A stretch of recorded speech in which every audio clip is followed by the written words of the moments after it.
Пост. Саламатсыңдар ма балалар? Саламатсыздар. Жақсы. Жағдайларың қалай, жақсы ма? Жақсы. Жақсы. Жағдайларың жақсы болса, бүгінгі сабағымызды бастайық. Сабақ бастамас бұрын біз өткен тақырыпты еске түсіріп алайық.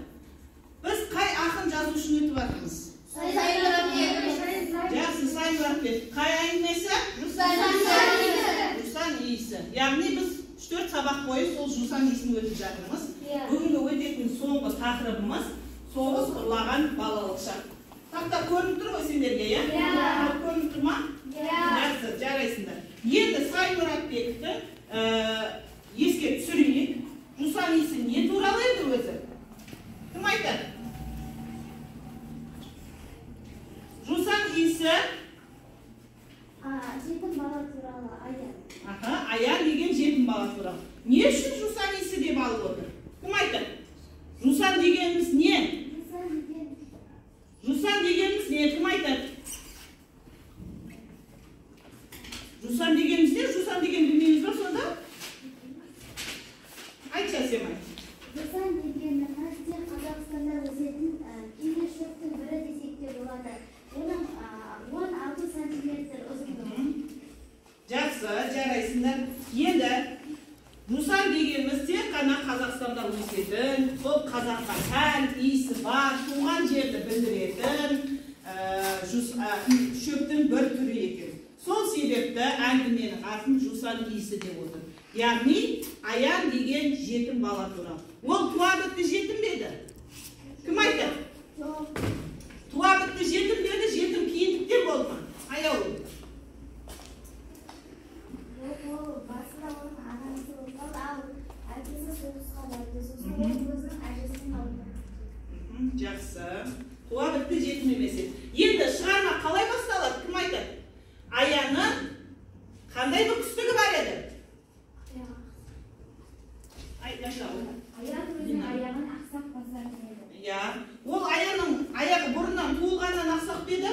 Жоқ, ол сиырын мінген кезде сол аяғын шығарып. Жақсы. Тобығын тайдырып алақтағы тобы шығып кете беретін болады, иә? Есіңізде, яғни оқыдық. Әжесі де не істейді? Қаза табады. Әжесі де қайтыс болып кетеді дағы, кәдімгі тол жетім болып қалады. Енді сол сабақты, өткен сабақты қорытындап алу үшін мына қарт емші әдісін пайдаланайық. Яғни бүгінгі бізге психологиялық ахуал қалыптастырып жіберейікші. Адам бойында, яғни Аянның да мінезін білеміз, ішіндегі балдардың да мінездерін білеміз. Аянның мінезі емес, адамның бойында қандай мінез болу керек сендер үшін? Қай топ айтады? Сабырлық, мейірімділік. Сабырлық, мейірімділік, тағы да қар емшісін жасап жіберейікші бір топ. Ерғанат, батылдық, Қамқорлық, әділдік. жақсы. Енді топпен қай үйіп жіберейік ортаға? Шыншылдық. Жақсы. Бәрімен үйлесіп бір қар топ шықты. Екінші топтан сұрайық. Айта ғой. Сыпайылық, салмақтылық. Қаттырақ айтайық, сабырлық. Топ бойынша үйіп жіберейік ортаға? Имандылық. Жақсы. Мына топтан айта ғой. Адалдық, адамгершілік, зерек. Зеректік, яғни адамның бойындағы. Топпен үйіп жіберейік ортаға? Шыпейілдік. Жақсы. Шыншылдық, имандылық, шыпейілдік. Яғни барлығын қосып не істеді? Жасады. Жақсы, дұрыс айтасыңдар. Енді бүгінгі өтетініміз тақырыбымыз жусан иісі әңгімесінің ішіндегі соғыс ұрлаған балалық шақ. Осы соғыс ұрлаған балалық шақ дегеніміз, яғни соғыс кезіндегі балдардың қызықшылыққа толы өмірі соғыс ұрлап тұр. Не себепті ұрлап тұр оны? Кім айта алады соны? Әркім өз ойын айтсыншы, мен түсіндірмей жатып бір адам бар ма ойын айта алатын? Не үшін тақырыпты соғыс ұрлаған балалық шақ деп тұр? Асемай? Балалар ашаршылықта жүрді, және де далаға ойнап, олардың арманы далада ойнасақ, және де олар балалық шақтан ерте айырылып,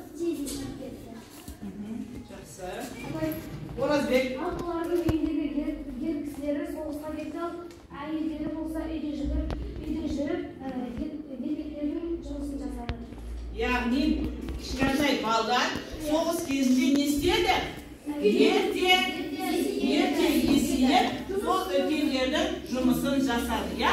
Күзде де жасадық, үйде де жасадық. Күз дегеніміз қая? Сыртта жұмысы, яғни соғыс кезіндегі ұрлаған балалық шақ деп осы жерден айтты. Енді мына соғыс кезінде балалық шақ біздің ұрлаған балалық шақ, мына біздің оқу мақсатымыз. Шығармада көтерілген мәселенің әлеуметтік рөлі туралы сыни хабарлама жазу, сыни хабарламаны қазір тақырыпта жазамыз. Одан кейін осыдан шыққан сабақ мақсаты, одан кейін жаңағы өткен сабақты қайталау қар үйіндісі. Енді біз сол өткен тақырып бойынша кім еді біздің басты кейіпкеріміз? Аян. Аян еді. Аянда қандай мінез бар еді? Аян қандай еді? Тез жазып осыған жабыстыра қояды. Кім біледі? Аян қандай еді? Аянның бойында не бар еді?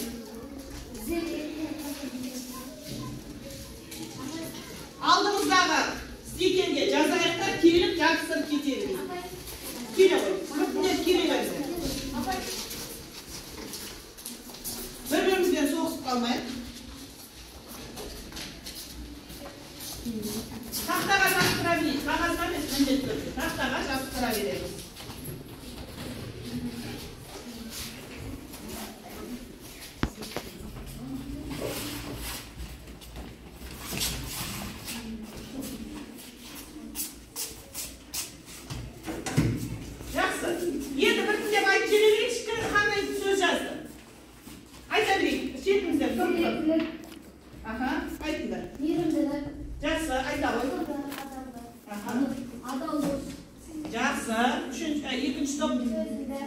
Төзімді, сабырлы, яғни соның барлығы Аянның салмақты, Аянның бойынан тауып отыр ғой, жақсы, Аянның қандай екенін еске түсіріп жүр. Мына жерде адал дос, төзімді, зерек, сабырлы, білімді. Оның зеректігін қайдан білдік? Кім айта алады? Зеректігін қайдан білдік? Тақмен айта қойшы.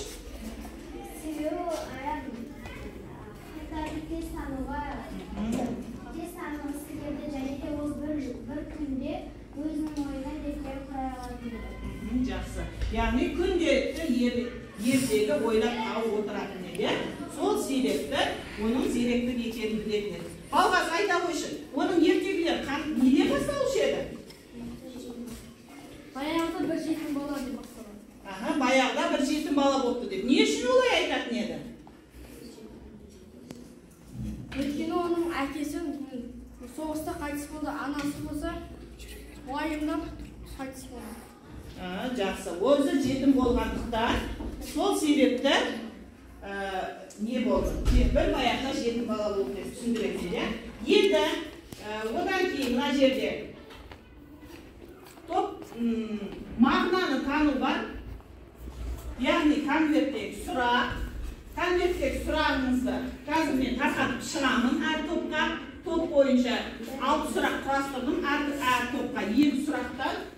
Сол сұрақтардың ішінен мына неге бағалауға қатыстыра отырып, яғни дискрипторға сүйене отырып жауап береміз. Жарай ма? Бірінші топтан бастайық. Ала қойыңдар, 2 сұрақ алыңдар.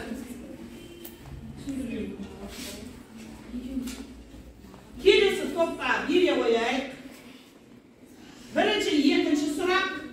Бірінші топқа, екінші топқа, үшінші, төртінші сұрақ. Қалған бере қояйық. Конвертке салып берейік.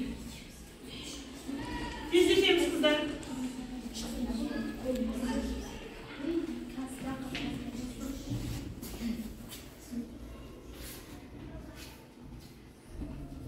Конверттегі сұрақ түсіп қалды.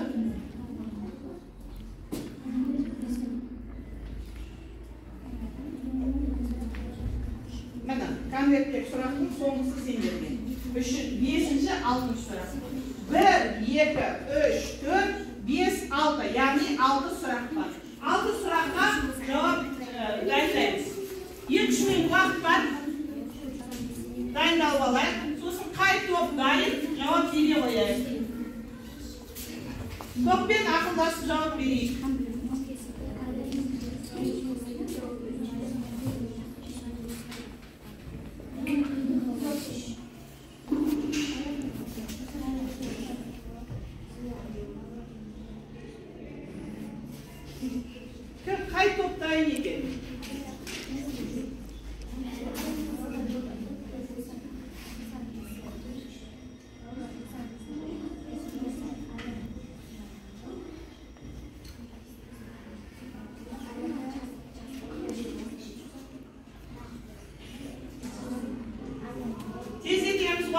жатыр. Қай топ дайын?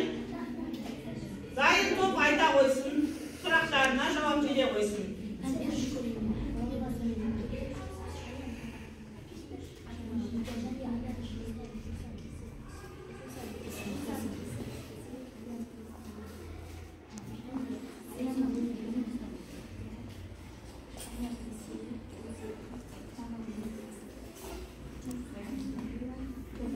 Бірінші топ дайынбыз ба?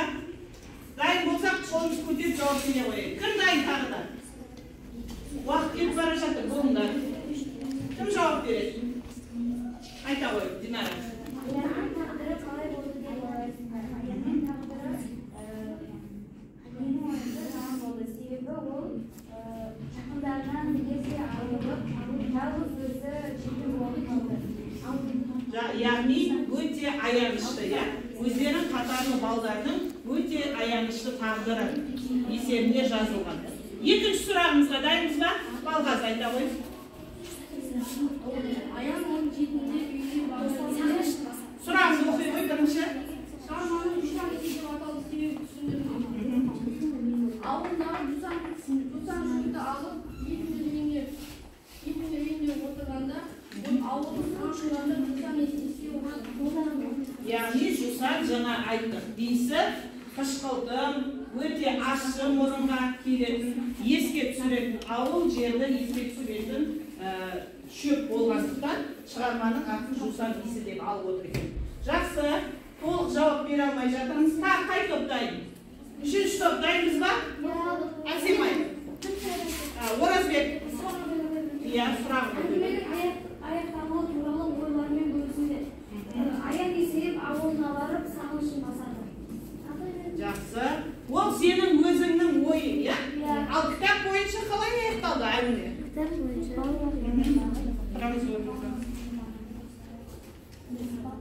Қайсымыз толықтырып жүреміз әңгіме бойынша? Аян балалар үйіне кеткенде достары Жусанның исі арқылы Аянды есіне түсіндіріп, сағынышын басып отырды. Сөйтіп Аянның тағдыры не болды деп естеріне алып жүретін еді. Яғни әңгіме бойынша ненің аяғы, әңгіменің аяғы толық емес. Одан кейін сұрақ. Жазушы болсаңдар әңгімені қалай аяқтар едіңіз? Аян есейіп ауылға барып, достарымен қауышып, бабай шалдың үйіне барады. Аян Жусанды төбенің үстіне барып, балалық шағын еске алады. Жақсы. Одан кейінгі екінші топ. Дайынбыз ба? Қайсыңыз айтамыз? Аружан, оқи қой. Аян үшін Жусан есінің жайынан білдірді. Нені білді? Кімді сағынғанда ол сол Жусанның есіне келетін? Көкесі, яғни әкесі, ағасы, солардың киімінің үстінен Жусанның иісі шығып тұрады деді. Есіне түсті ма? Енді, отыра қой. Тағы да төртінші сұрақ кімде? Тақпен айта қой. Жусан исі арқылы автор қандай ой тастайды? Жусан исі ол туған жерімізді еске түсіреді. Яғни барлығы байқап ма Жусанның иісіне қатысты екен. Отыра қой. Диарбек, айтшы, Аянның үстінен ненің иісі шығушы еді? Балдар иіскеп көрген кезде, ненің иісі шығушы еді? Аянның үстінен Жусанның иісі шығушы. Не себепті деп ойлайсың? Өйткені өз ауылында болған соң, сол ауылдың барлығында Жусанның көптігінен, яғни үстеріне де сіңіп қалғандығы белгіленген. Жақсы, керемет деп айта алмаймын, үш топты да өте төмен жауап беріп жатырмыз. Енді топпен жұмыс. Мына жерде үш топқа үш тапсырма берілген. Бірінші топ Вен диаграммасы. Сіздерге Вен диаграммасында кімді салыстырамыз? Қазір айтам. Аян мен ауыл балаларын салыстырамыз. Жаза қояйық дәптермен жұмыс. Бүгінгі күнді ашып, дәптеріміз ашып, бүгінгі күнді жаз тақырыпты түсірейік дағы. Вен диаграммасын істейік. Бірінші топ. Яғни екі адамды салыстырамыз. Ауыл балалары мен Аянды. Екінші топ мінездеу. Сіздерге бұл жерде кейіпкерлердің іс-әрекеті, яғни қандай кейіпкерлер бар еді? Сол жөнінде, одан кейін автор берген портреттік мінездеме Kimge berdi мінездеме атты? Аянға берді. Сол туралы жазамыз. Үшінші топқа сыни хабарлама жазу. Сыни хабарлама дегеніміз өткенде шет жағасын түсіндіріп кеткен болатынбыз. Жанр бір түрі, яғни хабарлап біреуге жеткізудің түрі сыни хабарлама деп айтылады екен. Жаза қояды соны.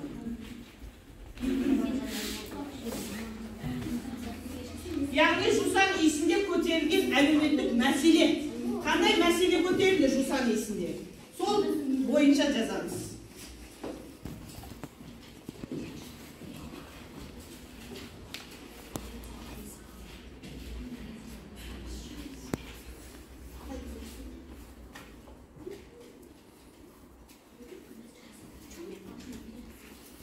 Үш топқа да тапсырма берілді. Жазып болғаннан кейін соны қорғап алып шығайық. Кім қалай түсінді? Сол бойынша жазсын.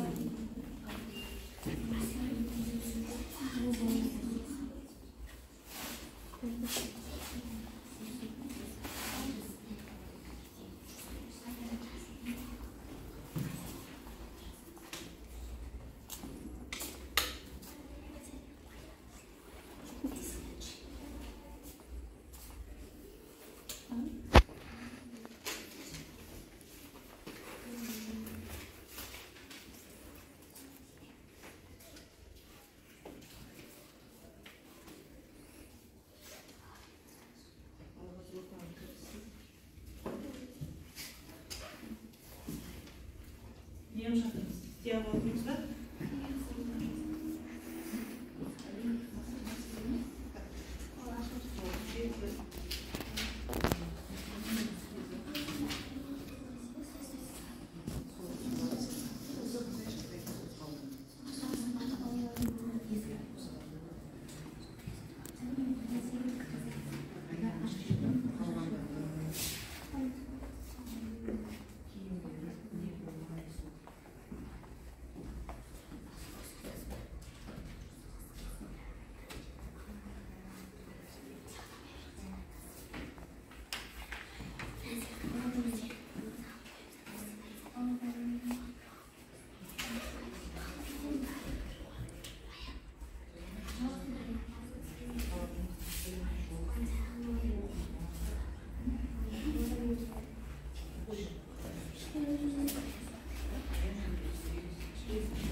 Gayri top olsa ayta koysun.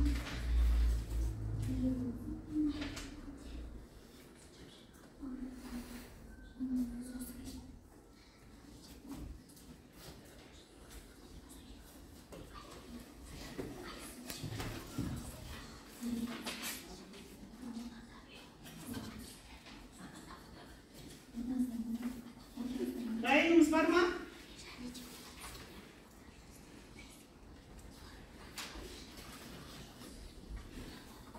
Яғни бүгін өтіватқанымыз соңғы тақырып. Бұл тақырыпты біз 4 рет өттік, қайталадық. Тек қана айырмашылығы соғыс ұрлаған балалық шақ деген тақырыпта тұр. Тақырыбымыз біздің жусан иісі.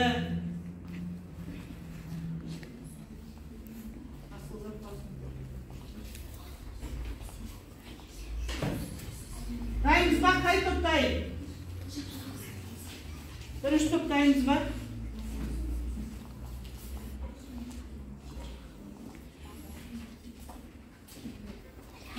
Жасмин, айтасың ба? Апай. Айта ғой. Аян зерек, ақылды, ойынқор, бала. Ал ауыл балалары салақ, ұзақ, қожалақ, білімсіз киімдері жоқ. Яғни соғыс кезінде ешқандай білім алып үлгере алмаған. Жақсы. Бұл жердегі әлеуметтік мәселе соғыс кезіндегі балалардың өмірі және де аянның жетім қалуы, балалардың ерте есейіп кетуі. Яғни соғыс туралы, аты айтып тұрғанда ең басты мәселе бұл жерде соғыс кезіндегі оқиғалар болды. Жақсы деп, керемет деп айта аламын, мына топқа жақсы. Айта ғой. Бұл жерде кейіпкерлер Аян, Несіпбай және де Садық. Аян ол жетім бала, ол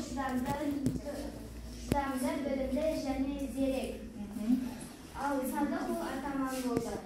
Несіпбай ол өте бұзық бала болды. Әркімге бір кесір береді. Ол барлық бала істегенін бір аяққа да істеді. Жақсы. Мынау екінші топ қоя бұлай. Автор берген портреттік мінездеме. Яғни сол үшеуіне мінездеме беріп отыр, иә? Соны алып отырсың. Жақсы. Жарайсың. Яғни бұл жерде соңғы есіне қарасаңдар бағаланып қойған. 4 балл деген балл. Балмен бағаланып отыр. Жақсы, жарайсыңдар. Енді келесі тапсырма. Бұл жерде автор орындығы, яғни қазір бір орындық қоямын. Үздік жұмыстар оқылады. 3 топқа да сұрақ.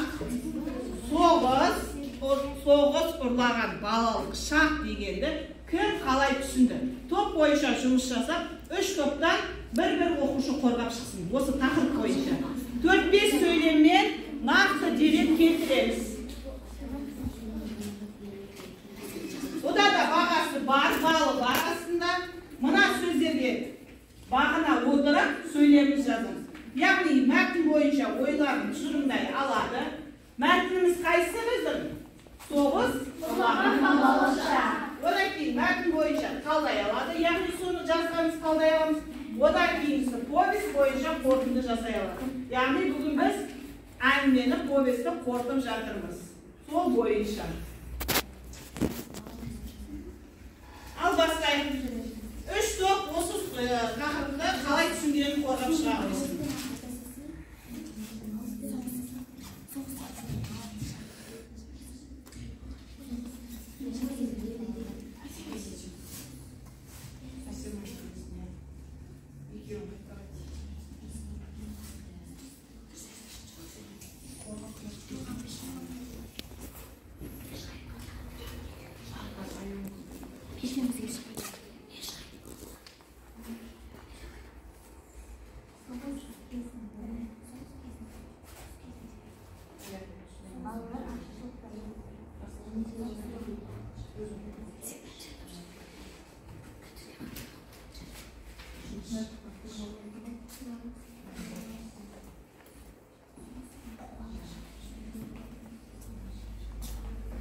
Төрт-бес сөйлеммен өз ойымызды білдірейік.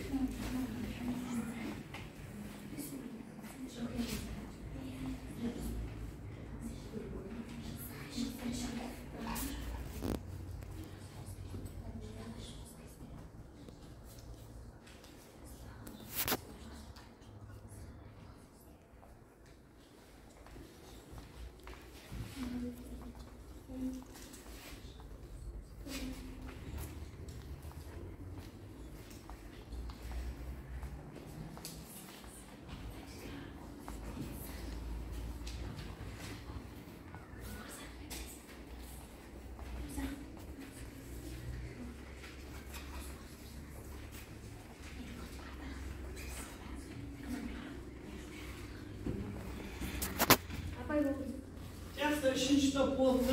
Келе қой. Қорғай қой. Қалғанымыз естіп отырайық. Қай бағдарлама жақсы болды? Соғыс кезінде отырамыз. Отырып қорғаймыз. Соғыс кезінде балалар ашаршылықта жүрді. Сыртын тіршілігін істейтін адам табылмады. Олардың арманы ойнасақ дейтін. Балалық шақтары соғысқа дәл жетіп үйдерде есейді. Жақсы. Отыра қой. Орныңа отыра қой. Тағы да 2 топтан дайынымыз бар ма? 2-ші топ пен 1-ші топта дайын бар ма? 2-ші топтан келе қой, Тахмина.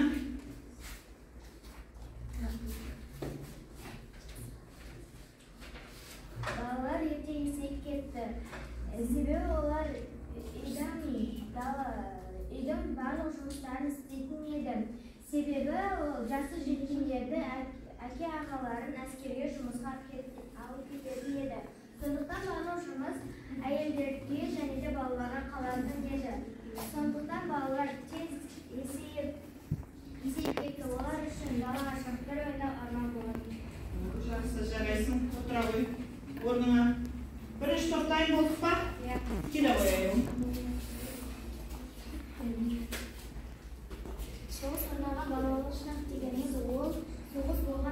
балалардың әке-аналарын соғысқа алып кеткен болған.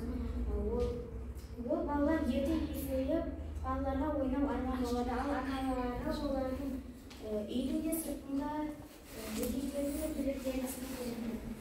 Жақсы, жарайсың. Жақсы. 3 топта жарайсыңдар.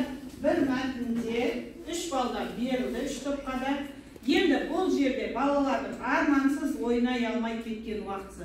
Қазіргі заманға балдардың не істейді қазір? Ермегі не? Телефон қазіргі заманауи уақытта. Ол кезде ерігетін уақытта болмаған. Яғни үлкен адамдардың тірлігін істеп, армансыз балалық шақ деген болмаған. Қазір айналысатын не бір тағыда?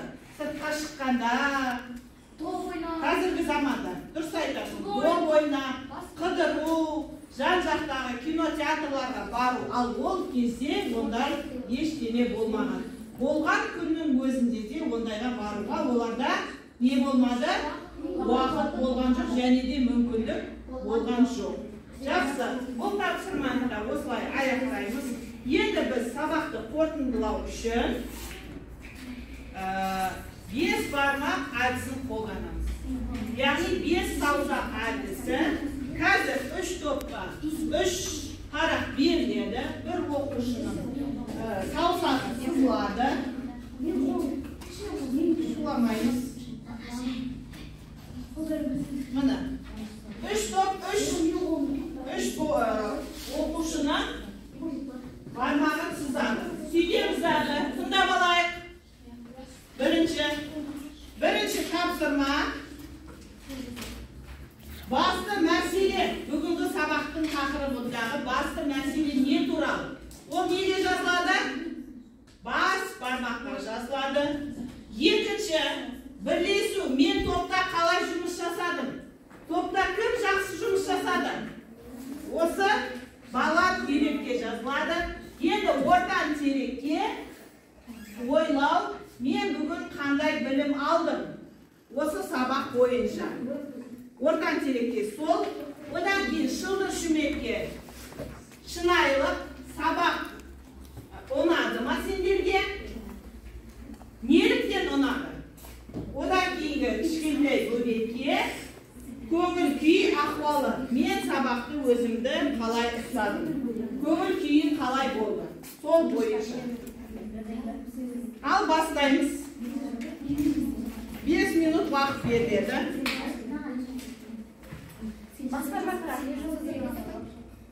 Бүгінгі мәселе, тақырыптың мәселесі не болды? Сол туралы, сол тақырыпқа сүйене отырып, басты мәселені жазамыз.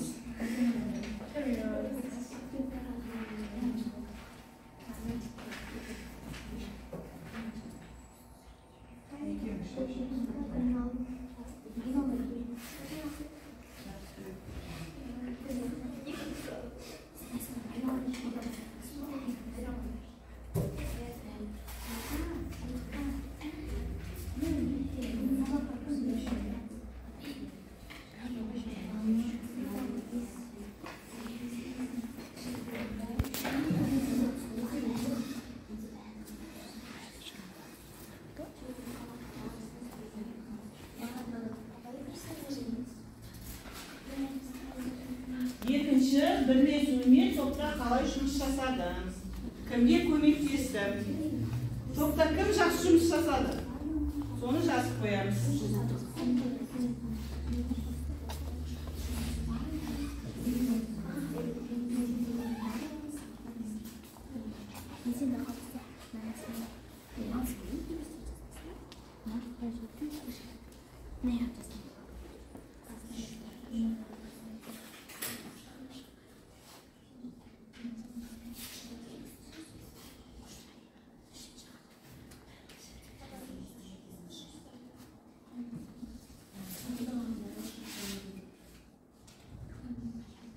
Бүгінгі сабақта мен қандай тәжірибе алдым?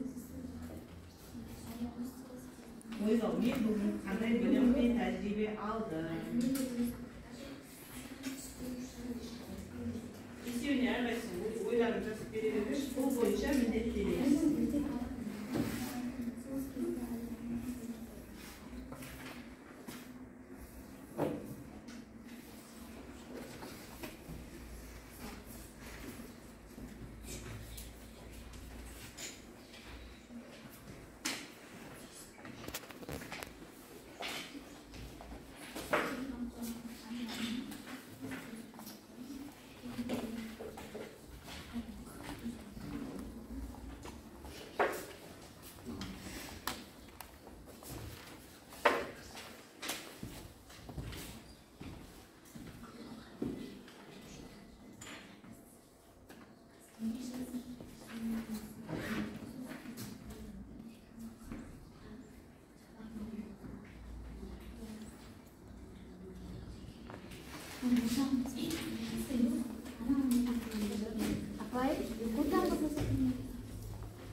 ойлау, мен бүгін қандай білім мен тәжірибе алдым.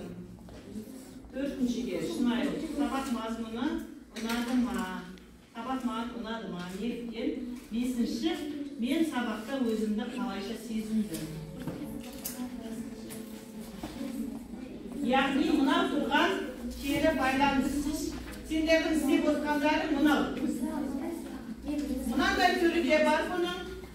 Осы түрімен не болсын білсек болады. Яғни жусан туралы. Біздің өтіп жатқан жусан несі ғой? Ол жусан туралы бұрыннан білемін. Не болмаса бүгін білдім, яғни таныстым, әлі де білгім келеді. Осы жөнінде. Яғни бес саусақтың ішінде артықшылығы бүгінгі мәселе бірінші бас бармақта. Екінші ортан сирекке топта кім жақсы жұмыс жасады.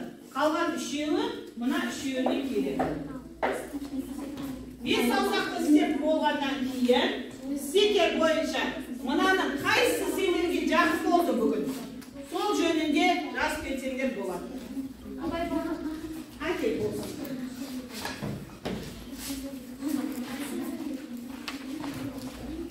Жақсы. Қазір бұны қорытындылаймыз.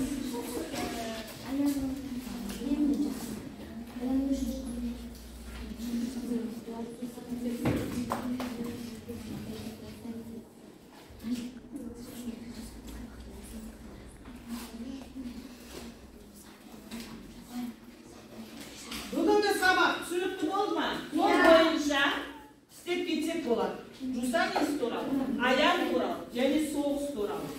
Яғни өйткені біз осы бөлімді тақырыбымызға қорытындылап жатырмыз. Стикерге кімнің қандай ойы бар бүгінгі сабақ туралы? Мына бойынша жазып кетейік. Сөйтіп әкеліп жазыстырайық.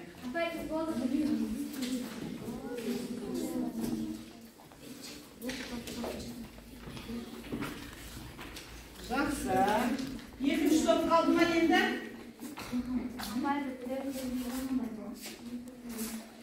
Біттік па екінші топта? Әкеле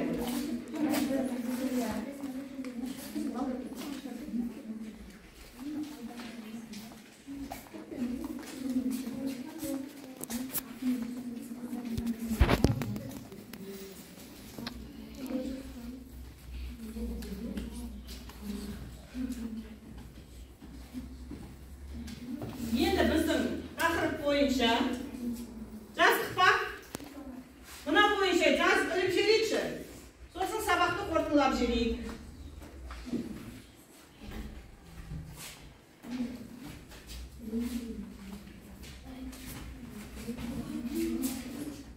Астына.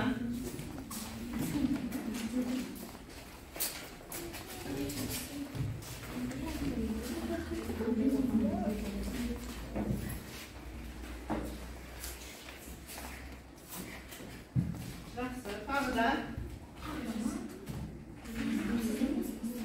Басқа оқушылар, болдық па?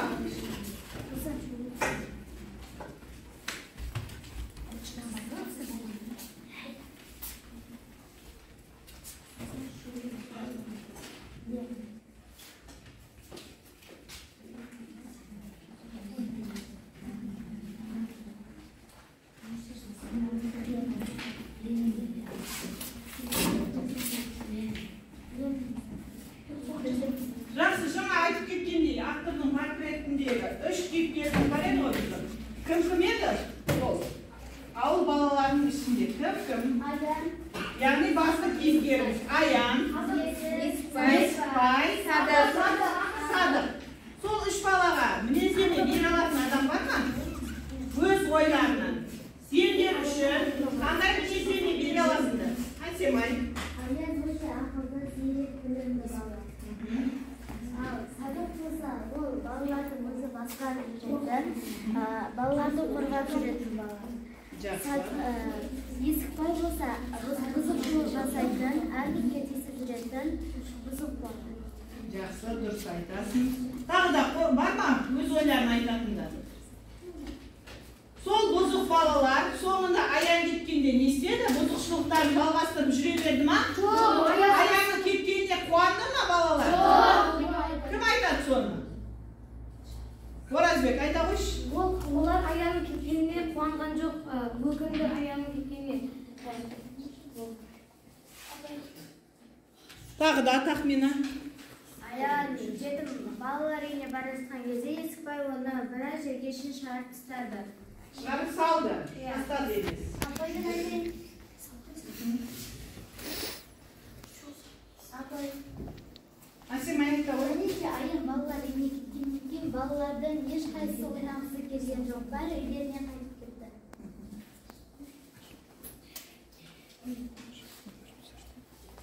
Енді жақсы, бүгінгі тапсырма түсінікті болды ма барлығыңызға? Барлығыңызға түсінікті болса, соңғы тапсырмамызға қарайық. Яғни кітаптың соңғы бетінде, жусан иісі бөлімінің соңында 110-ші бетте үйге тапсырма бар. Диалог құру. Диалог құру дегеніміз не? Кім айтады? Яғни бір-бірімен сөйлесіп, тілдесуі. Дұрыс айтасың. Енді біз кімге диалог құрамыз? Аян немесе басқа ауыл балалары туралы диалог құру. Үйге тапсырма диалог құру. Ауыл балалар мен Аянның ортасындағы диалог құру. Жақсы, сау болыңдар. Сабақ осымен бітті.